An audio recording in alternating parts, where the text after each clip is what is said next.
Hey, what's good, guys? It's Blake, and today I'm going to show you guys how to cook up a fire young nudie Pierborn type of beat. I did use a sample in this video, but the drums were just crazy, and I made an outro that was super fire, and it's super simple to make, and I just wanted to show you guys how to cook that up. But yeah, let's get right into it. Alright guys, so first I'm going to play a snippet of the finished beat, and then I'll get right into the breakdown.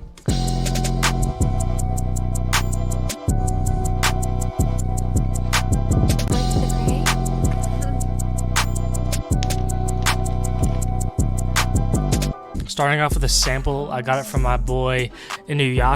I am definitely butchering that name so hard. Please don't hate.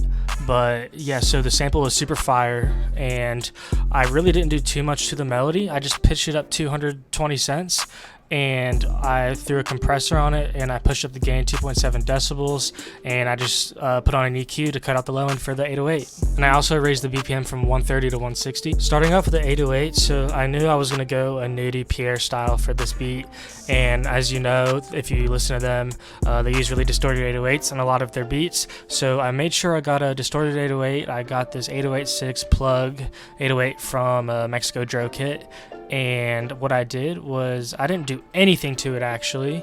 I just left this 808 the way it was. I just shaped it to where the hold knob was all the way up and everything else was down. And now here's the 808 pattern.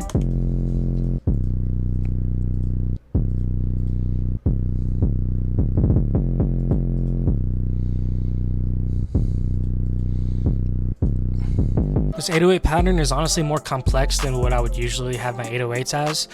There's some rolls here and there, there's some triplet bounce 808s, but yeah, so let me show you the reason why I shaped the 808 the way I did. I pushed the whole knob all the way up, and it's because when I stretched out these notes and I pull it all the way over except one, and what that does is it stops the 808 right in its track right here, and what it does, it just gives it some extra bounce to the 808. And I didn't do it for all of them. As you can see, for these are all extending all the way, but I wanted to have that little stop on some of the 808s because it just creates a different bounce for the 808, and I love how it plays off the hi-hats when the hi-hats are going. So as you can see with this little space here, this is what it does.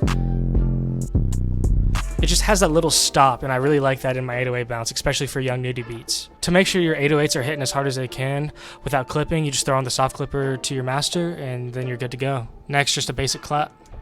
Alright, so onto the hi-hats. Now, yes, the hi-hat is a two-step pattern. It's super simple, but what I did to these hi-hats was I reversed the hi-hat right here. You just press this knob to reverse it, and I pulled the length knob up and the end knob up, and what that did is it made the hi-hat, because it's reversed, it's gonna have this weird like swooping sound, and when I pulled these knobs, it made the hi-hat a lot more like compact, I would say. I know that's like a weird way to describe it, but that's just how it is in my head. So yeah, here's the hi-hat.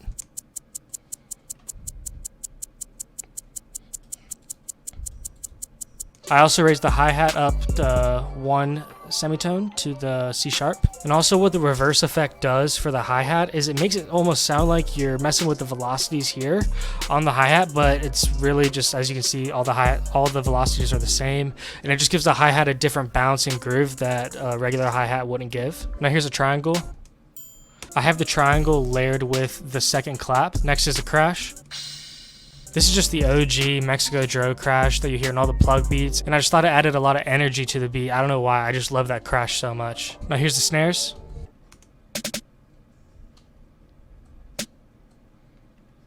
Because this beat is 160 BPM and I wanted this beat to have a ton of energy, I wanted to throw a lot of snare rolls, but in very select spots. So I have obviously this little snare roll right here, right as the first 808 hits, and it just brings some extra energy to the beat. And so whenever you play the beat, whenever it hits on the one, and then you hear those snares come in, you're just like, whoa, like that's crazy. At least that's what's in my head. I know sounds weird, but I guess if you produce, which you probably are because you're watching this video, like you'll know what I'm saying. Mixing wise, for all my drums, I really just leveled them all by ear, but what's really interesting is I usually keep my 808 all the way up in the mix, usually because I want to hit it as hard as it could, but because for this 808 I really have never used it before, and it was just punching way too hard when it was leveled up to the top. So I just pulled it down to around this range, and the 808 just sat perfectly. And that's why you really got to take mixing beat by beat,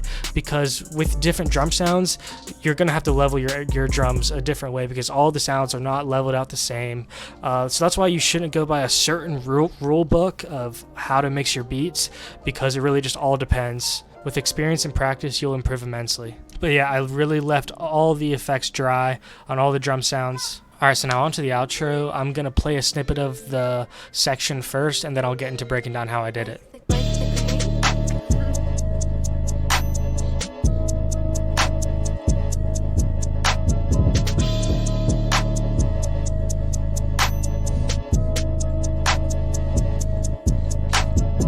So this outro was made simply by exporting a snippet of the beat that I was making, just the whole file, and then I dragged it in, and then all I did was pitch it down. Here, I pitched it down. It was 240, yeah, it was like 240 cents. I clicked the stretch button and I stretched it out like this. If you ever listen to Slowed and Reverb remixes, this is really how they do it.